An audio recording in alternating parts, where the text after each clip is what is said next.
स्वागत है आप सभी का देश नीति में। जिस तरीके से लगातार बिहार से जो खबर आ रही है कि नीतीश कुमार कुछ बड़ा करने जा रहे हैं और कहा जा रहा है कि जब जब नीतीश कुमार मौन होते हैं तब तक बिहार की राजनीति में कुछ बड़ा बदलाव देखने को मिलता है। ऐसे भी तमाम और मुद्दे हैं जिस पर बातचीत करने के लिए हमारे साथ मौजूद हैं अशोक वानखेड़े जी, वरिष्ठ पत्रकार। हम इसे जानने की कोशिश करेंगे। सर, सबसे पहले आपका बहुत स्वागत है देश नीति के मंच पर। जी, सर, सबसे पहला धन्यवाद। सवाल, जिस तरीके से नीतीश कुमार मौन है तो क्या बिहार में कुछ बड़ा बदलाव होने जा रहा है? देखिए, नीतीश कुमार मौन हैं, नीतीश कुमार बोलते हैं, नीतीश कुमार गुस्सा होते हैं, नीतीश कुमार कोप भवन में जाते हैं, Nitish Kumar investment meet submit करते हैं, नीतीश कुमार एक स्टेटमेंट देते हैं, दूसरे दिन मोदी जी के चरण छूते हैं। नीतीश कुमार ने इतनी बार पलटी खाई है कि अब उनकी क्रेडिबिलिटी पे इतने सवाल उठते हैं कि नीतीश कुमार पे भाष्य करना किसी भी राजनीतिक भविष्यवेत्ता होगा या राजनीतिक विश्लेषक होगा, उसके अपने क्रेडिबिलिटी पे सवाल उठते हैं। सवाल ये है कि आज नीतीश के पास ऑप्शन क्या है। नीतीश जी के पास ऑप्शन है कि वो बीजेपी छोड़ के फिर आरजेडी चले जाए, यही ऑप्शन बचा है और तो कोई ऑप्शन नहीं है उनके पास। लेकिन नीतीश जी जाएंगे तो नीतीश जी के साथ जाएगा कौन, ये तय करना होगा। नीतीश जी के साथ सारे विधायक चले जाएंगे, नीतीश जी के सारे सांसद चले जाएंगे, क्योंकि बीजेपी की एक तासीर रही है और ये सिर्फ बिहार तक नहीं है। बीजेपी की राजनीति और कांग्रेस की राजनीति, ये दो दो ध्रुव है भारतीय राजनीति के। इन दोनों की तासीर समझनी होगी राजनीति की। कांग्रेस जब किसी के साथ गठबंधन करती है तो जिसके साथ गठबंधन करती है वो पार्टी बड़ी हो जाती है और वहां कांग्रेस खत्म हो जाती है, कि कांग्रेस पूर्ण रूप से अपने आप को सौंप देती है उस पार्टी के भरोसे। फिर धीरे धीरे वो जो रीजनल पार्टी है वो अपनी ताकत बढ़ाती है और कांग्रेस वहां उसी के भरोसे रह जाती है। बीजेपी जब किसी के साथ गठबंधन करती है तो उस पार्टी की पूरी ताकत अपने पास खींच लेती है और उसे खोखला कर देती है, क्योंकि बीजेपी को अपने आप को पूरे राष्ट्र देश पे व्याप्त करना है। बीजेपी इतने साल हो गए, 75 साल हो गए, इतने भारी बहुमत से बीजेपी है, लेकिन बीजेपी उत्तर भारत के भरोसे है। दक्षिण भारत में बीजेपी कहाँ है? कर्नाटक यदि छोड़ दिया तो बाकी जगह तो सुपड़ा साफ है। केरल नहीं है, तमिलनाडु नहीं है, आंध्र प्रदेश में किसी के भरोसे है, तेलंगाना में नहीं है, कर्नाटक में सत्ता में थे, वहां पे भी वापस हो गए। तो उनकी जो दामोदमार है वो काउ बेल्ट पे है, जिसको हिंदी स्पीकिंग बोलते हैं। वो छत्तीसगढ़, मध्य प्रदेश, राजस्थान, हिमाचल, उत्तराखंड, गुजरात, महाराष्ट्र अभी मशीनों के भरोसे, इन्हीं जगह पे वो अपनी ताकत दिखाते हैं। यदि उन्हें पूर्ण व्याप्त होना है, क्योंकि भाजपा एक पार्टी, एक विचारधारा से निकली है, एक छोटे छोटे पॉकेट से बड़ी है। कांग्रेस इस देश की आजादी के साथ जुड़ी है, इसलिए पूरे देश में कांग्रेस का डीएनए मिलेगा आपको। इसलिए कांग्रेस हमेशा एक बड़े दिल के साथ काम करती रही, छोटे पार्टियों के साथ बड़ा अपने आप अपना सा व्यवहार करके पूरा सर्वस्व उसको दे दिया। इसलिए सब बड़ी छोटी पार्टियां बड़ी हो गई कांग्रेस के भरोसे और कांग्रेस समाप्त हो गई एक एक राज्यों में। भाजपा क्योंकि अपना उसका फुटप्रिंट अभी बढ़ाना है, भाजपा इज ग्रोइंग, तो भाजपा खाती है। तो ये नीतीश कुमार को पता होना चाहिए था कि वो जिसके साथ जा रहे हैं वो खा जाएंगे। ये बीजेडी को भी पता होना चाहिए था कि जो अपनी दोस्ती निभा रहे हो एक दिन निपट जाओगे। आज बीजेडी किसकी वजह से निपटी? कांग्रेस की वजह से नहीं निपटी, बीजेपी ने निपटाया बीजेडी को उड़ीसा में। तो बीजेडी और बीजेपी के संबंध क्या थे? भाइयों के संबंध थे। पूरे 10 साल जब जब बीजेडी राज्यसभा में तकलीफ में आई बीजेडी छोटा भाई समझ के मदद के लिए आया, उसी छोटे भाई की गर्दन उतार दी उन्होंने, क्योंकि ये पॉलिटिक्स है, it's a cut throat competition. BJD का वजूद उड़ीसा में खत्म हो गया तो बीजेडी खत्म हो गई। जनता दल यूनाइटेड बिहार में खत्म होगी तो खत्म होगी, शिवसेना महाराष्ट्र में खत्म होगी तो खत्म होगी। बीजेपी कांग्रेस का ऐसा नहीं है, वो कहीं और खत्म होती है तो कहीं और कहीं ना कहीं आती है। तो अब बिहार में सबसे पहली उन्होंने गलती की कि जनता दल यूनाइटेड के साथ उस विचारधारा के जो पुराने लोग थे, जिनको साथ में लेके नीतीश को चलना था, उनको हाशिए पे लगाते गए। और जो बाहर से पैराट्रूपर है, जिन्हें आप बीजेपी के, कोई लोग बीजेपी के स्लीपर सेल कहते हैं, कोई लोग कहते हैं कि ऐसी कैसी विचारधारा बदलती है लोगों की, क्योंकि जनरली हमने देखा कि बाकी राजनीतिक दलों के लोग बीजेपी में जा रहे हैं, उनकी विचारधारा बदल रही है क्योंकि सत्ता का मक्खन खाना है। ये बीजेपी की विचारधारा वाला आदमी जो राजनाथ जी के यहाँ काम कर रहा था, जो जेटली जी के यहाँ काम कर रहा था, वो जो क्लरिकल जॉब में काम कर रहा था, वो जनता दल यूनाइटेड का राष्ट्रीय अध्यक्ष बनता है। संजय झा। उसकी विचारधारा कैसी इतनी बदली? क्या ये स्ट्रैटेजी के तहत गया? क्या उसको भेजा गया कि आप जाइए और वहां पूरा? इसलिए संजय झा के शब्द अलग हैं। हम्म, अरविंद केजरीवाल को कौन लाया था इंडिया गठबंधन में? हम्म, नीतीश कुमार लाए थे। हम्म, ममता जी को कौन लाया था इंडिया गठबंधन में? नीतीश कुमार लाए थे। ये दोनों इंडिया गठबंधन कांग्रेस के साथ आने को तैयार नहीं थे, लेकिन नीतीश ने इन लोगों को लाके इंडिया गठबंधन की पूरी नींव रखी। वो नीतीश चले गए बीजेपी के साथ। हम्म, अब अरविंद केजरीवाल जब उनको आंबेडकर जी के ऊपर एक पत्र लिखते हैं, तो नीतीश कुमार कहते हैं कि आपने गरीबों का शोषण किया, आपने दलितों का शोषण किया, 10 लांछन लगाते हैं उनके ऊपर। संजय झा का पत्र है। हम्म, नीतीश को पत्र लिखा, जवाब संजय झा दे रहे हैं। हम्म, सवाल ये है कि नीतीश इतने कमजोर बुद्धि के हैं कि एक आदमी जो दलितों का शोषण करता है, जो दलितों का उत्पीड़न करता है, उसको इंडिया गठबंधन में ले आए आप। और तब तो बड़ी बढ़ाई कर रहे थे कि केजरीवाल ये है, केजरीवाल लड़ाई लड़ रहे हैं और संविधान को बचा रहे हैं।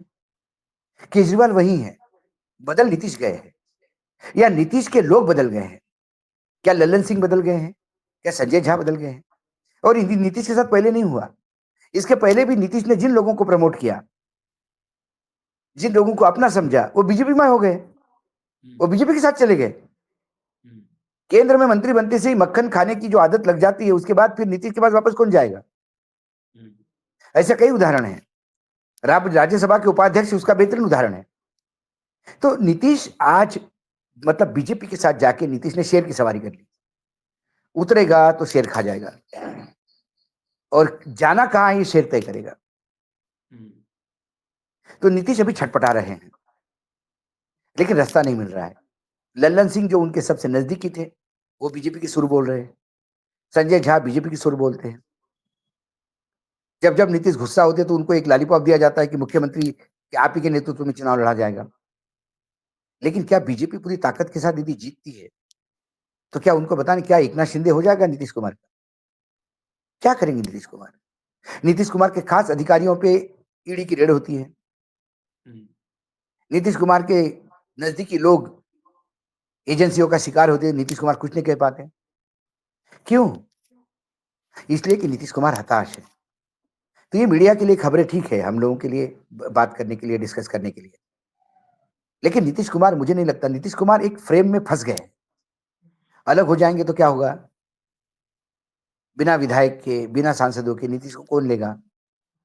जो नीतीश का वोट बैंक है महादलित, वो पूछेगा सवाल, अंबेडकर जी का अपमान हुआ, आप क्यों चुप रहे?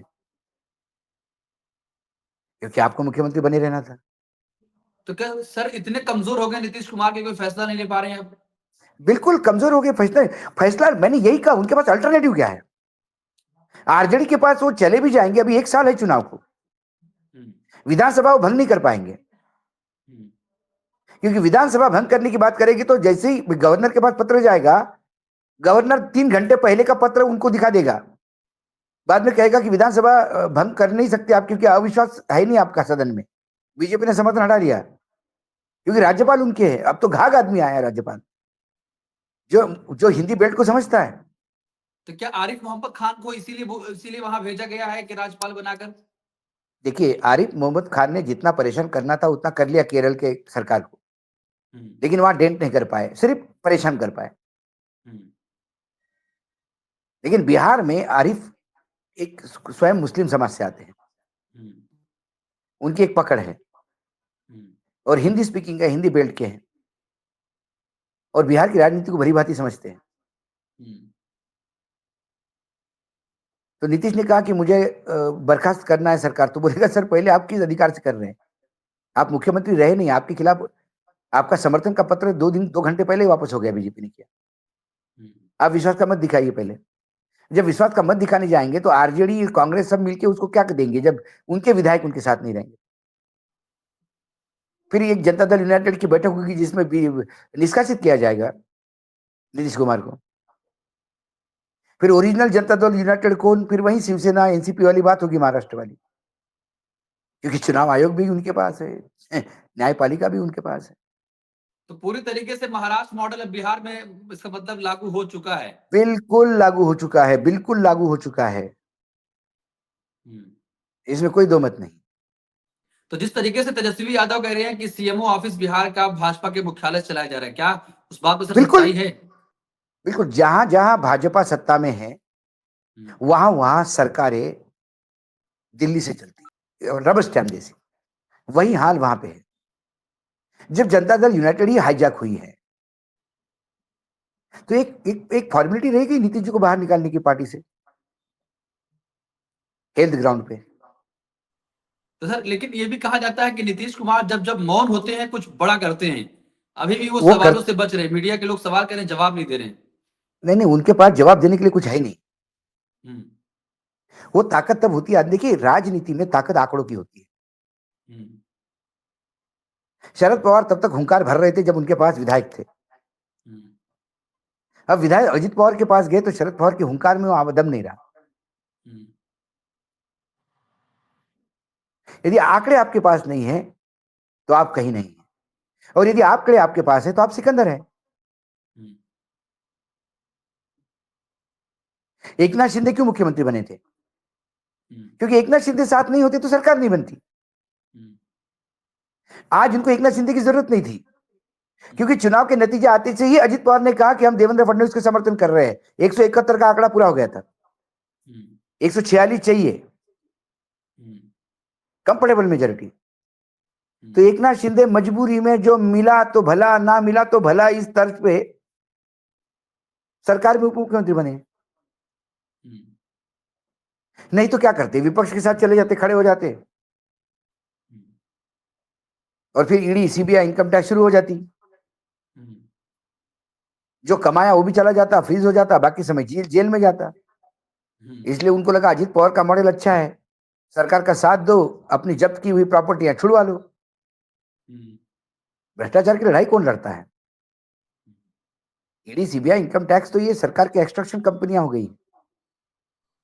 लेकिन सर एक और खबर, जब एनडीए की बैठक हुई इस पूरे मामले के बाद, बाबा साहब अम्बेडकर का जो बयान अभी गृह मंत्री अमित शाह ने सदन में दिया, तो उसमें नीतीश कुमार भी नहीं पहुंचे लेकिन अपने प्रतिनिधिमंडल को भेजा था।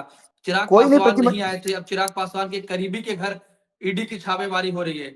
मैंने वही तो कहा, चिराग, इसके पहले चिराग ने क्या किया था? हम्म, इसके पहले चिराग ने कहा था लेटरल एंट्री पे जो पीछे से जॉइंट सेक्रेटरी वगैरह बनाए जा रहे थे उसमें हम्म, रिजर्वेशन नहीं है, तो चिराग ने ऑब्जेक्शन लिया था उस पर। हम्म, फिर बाद में चिराग को पता पड़ा जो 5 एमपी है उसके पास, उसमें सिर्फ बहनोई और वो है, बाकी सब उनके साथ नहीं है, बाकी 3 तो पैक हो गए बीजेपी के साथ। हम्म, तो वो तुरंत बुके लेके पहुंच गए अमित शाह जी के पास, और लेटरल के लिए बिल्कुल चुप हो गए। उसके बाद में कोई रिजर्वेशन नहीं है। हम्म, अब जितने दलित नेता हैं उनके लिए बहुत बड़ा प्रॉब्लम है आंबेडकर। हम्म, आठवले को जवाब देना पड़ेगा, आंबेडकर जी का अपमान हुआ या नहीं हुआ। हम्म, तो आप आंबेडकर का नाम लेने का अधिकार है या नहीं आपको? हम्म, तोड़ मरोड़ करके कोई वक्तव्य पेश नहीं किया।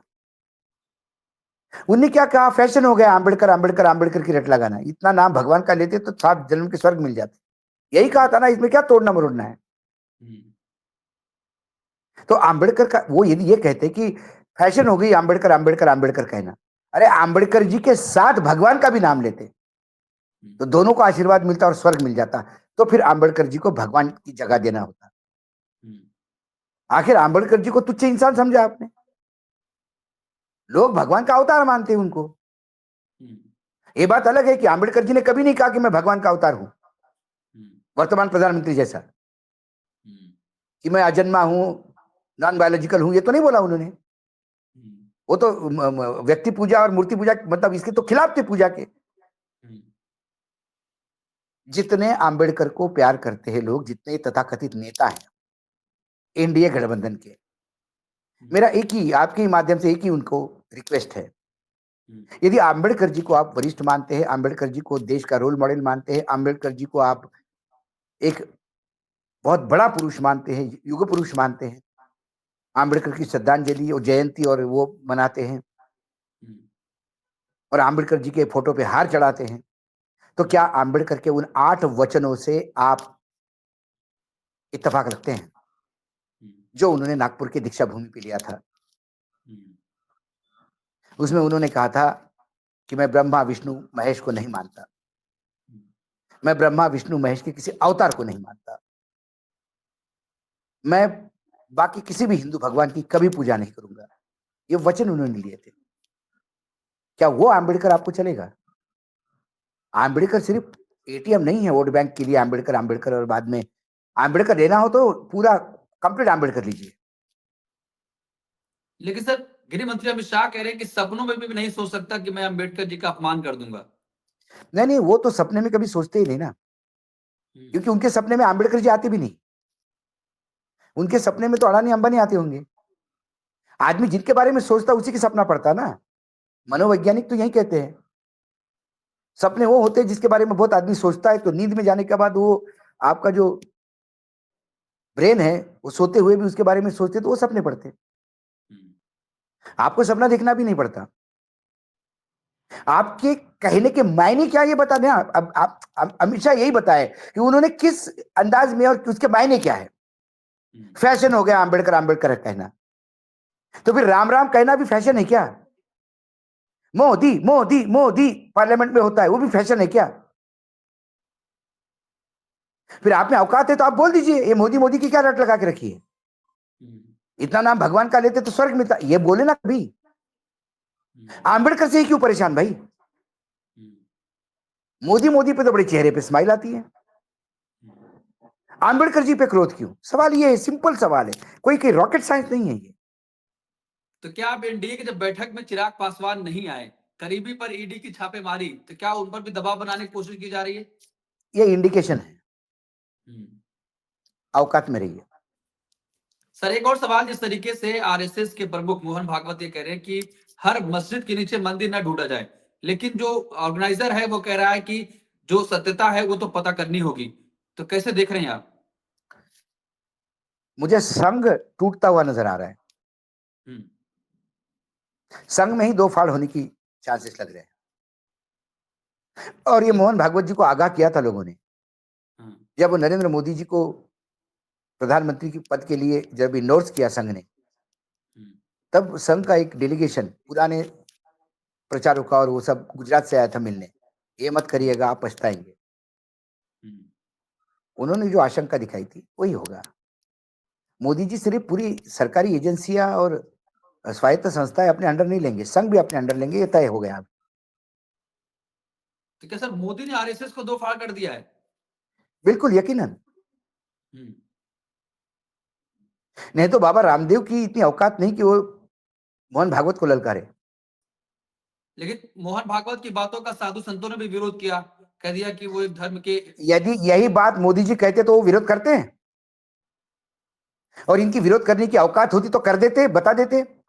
कौन से हिंदू धर्म में, वैदिक धर्म में, सनातन धर्म में, वैष्णव में, शिवाइट्स में, दुर्गा और शक्ति की आराधना करने वाले में, कौन से सेक्ट में अधूरे मंदिर में प्राण प्रतिष्ठा की जाती है, बता दें। धर्म संगत जब हो नहीं रहा था काम, तो क्यों जय जयकार कर रहे थे? सिर्फ 4 शंकराचार्य थे जिन्होंने कहा कि नहीं गलत हो रहा है, और वो नहीं गए। लेकिन सर जिस तरीके से अब ये खबरें भी बीच में आई थी कि आरएसएस के कहने पर, दबाव डालने पर प्रधानमंत्री नरेंद्र मोदी वसुंधरा राजे से मिले थे, तो क्या लगता है आपके लिए कि सवाल दो ये फाड़? है कि ये सारी कवायतें किसी और जगह पे हो रही है। ये मोदी वर्सेस नहीं है, ये अमित शाह वर्सेस मोहन भागवत की लड़ाई है। इसमें नरेंद्र मोदी भी अपनी जान बचाने का प्रयास कर रहे हैं। ये अलग विषय है डिस्कशन का। तो मतलब पूरी तरीके से आरएसएस और बीजेपी में ठन गई है। बिल्कुल पूरी तरह से आमने सामने हो गई। सर एक और सवाल करेंगे, जिस तरीके से आज अंतिम विदाई हो रही है पूर्व प्रधानमंत्री डॉक्टर मनमोहन सिंह का, लेकिन उनके अंतिम संस्कार के लिए सरकार ने जगह नहीं दी। कांग्रेस पार्टी ने मांग की है कि वहां जगह मिलनी चाहिए राजघाट पर, लेकिन जहां सार्वजनिक जगह है वहां पर अंतिम संस्कार कराया जा रहा है। कैसे देख रहे हैं आप? ये राजनीति है, शुद्ध राजनीति है। और यदि यही परंपरा होती तो फिर अटल जी के मृत्यु के बाद भी अटल जी का स्मारक बाद में बनता, और अटल जी की जो अंतिम संस्कार निगम बोध पे होना चाहिए था। किसी भी आदमी का संस्कार निगम बोध पे होना अच्छी बात है, स्मारक बाद में बनाइए। लेकिन फिर मनमोहन सिंह जी क्यों? फिर अटल जी के लिए वो उस टाइम सरकार कहाँ गई थी? ये बदले की भावना देखिए, मैं इन वर्ष जो अभी वर्तमान में जो नेतृत्व है वो इतना ओछा है, मैं बड़े दिल की बात उनसे अपेक्षा भी नहीं करता। हम्म। ये छिछोरी राजनीति हो रही है देश में और ये दुर्भाग्य है देश के लिए। लेकिन सर कहा जाता है दिल्ली का दिल बहुत बड़ा है, क्या अब जो राजनेता है उनका दिल बहुत दिल्ली छोटा हो का तो गया है? दिल ही नहीं है। किसने कहा आपको? हाँ। असरार मियां, किसने कहा आपको दिल्ली का दिल बड़ा है? बेदिल दिल्ली है, दिल्ली में दिल्ली नहीं है। हम्म। कौन से औरंगजेब, कौन से मुगल बादशाह ने अपने माता पिता की इज्जत की है? हम्म। दिल्ली का तख्त रक्त मांगता है, बलि मांगता है, हम्म। और आजादी के बाद भी हमेशा नेताओं की बलि ही चढ़ी है। ठीक है सर, बहुत शुक्रिया, आपने समय दिया, हमसे धन्यवाद। बातचीत करी और तमाम धन्यवाद। मुद्दों पर आपसे चर्चा हुई। धन्यवाद। धन्यवाद। तो आपने सुना अशोक वानखेड़े जी को, जिस तरीके से लगातार ये कह रहे हैं कि बिहार की राजनीति में जो खबरें आ रही हैं कि नीतीश कुमार कुछ बड़ा करने जा रहे हैं, लेकिन पूरी तरीके से नीतीश कुमार एक ऐसे चंगुल में फंस गए हैं जहां पर भारतीय जनता पार्टी ने उनकी ही पार्टी को तोड़ दिया है। तो अब नीतीश कुमार जेडीयू में रहकर भी कोई बड़ा फैसला नहीं ले पा रहे हैं, क्योंकि विधायक उनके साथ नहीं है। और जिस तरीके से रातों रात राज्यपाल को बदला गया, दूसरे राज्यपाल को वहां पर भेजा गया है, तो तमाम खबरें कि नीतीश कुमार, खबरें आ रही थी कि नीतीश कुमार पूरी तरीके से बर्खास्त करेंगे दोनों डिप्टी सीएम को। लेकिन उससे पहले ही अगर वो पत्र देते हैं कि हम सरकार गिराने जा रहे हैं, तो ये कहा जाएगा कि आपके पास तो बहुमत ही नहीं है, तो आप कैसे सरकार बदलने जा रहे हैं। तो दोस्तों पूरी तरीके से नीतीश कुमार को भारतीय जनता पार्टी ने फंसा लिया। अशोक वानखेड़े जी बड़ा दावा कर रहे हैं और ये कह रहे हैं जिस तरीके से शिवसेना के साथ हुआ, अगर नीतीश कुमार पाला बदलते हैं तो असली शिवसेना और नकली शिवसेना की बात आ जाएगी। पहले आप ये साबित करिए कि आपके पास कितने विधायक हैं। यानी कि महाराष्ट्र मॉडल पूरी तरीके से नीतीश कुमार के साथ हो चुका है अंदर खाने, और नीतीश कुमार अब कुछ भी नहीं कर पा रहे हैं। नीतीश कुमार छटपटा रहे हैं कि आखिर करें तो क्या करें। इस पूरे मामले पर आप क्या सोचते हैं कि जिस तरीके से चिराग पासवान भी एनडीए की बैठक में नहीं आए थे, बाबा साहेब का अपमान जिस तरीके से गृह मंत्री अमित शाह ने किया, विपक्ष आरोप लगा रहा है चिराग पासवान नहीं आए लेकिन उनके करीबी के घर छापेमारी की गई है, तो क्या अब पूरी तरीके से उनके ऊपर भी दबाव बनाया जा रहा है कि अगर कुछ भी आप करने की सोचेंगे तो तमाम ऐसी चीजें होती हुई दिखाई देगी। आप क्या सोचते हैं, आपकी क्या राय है?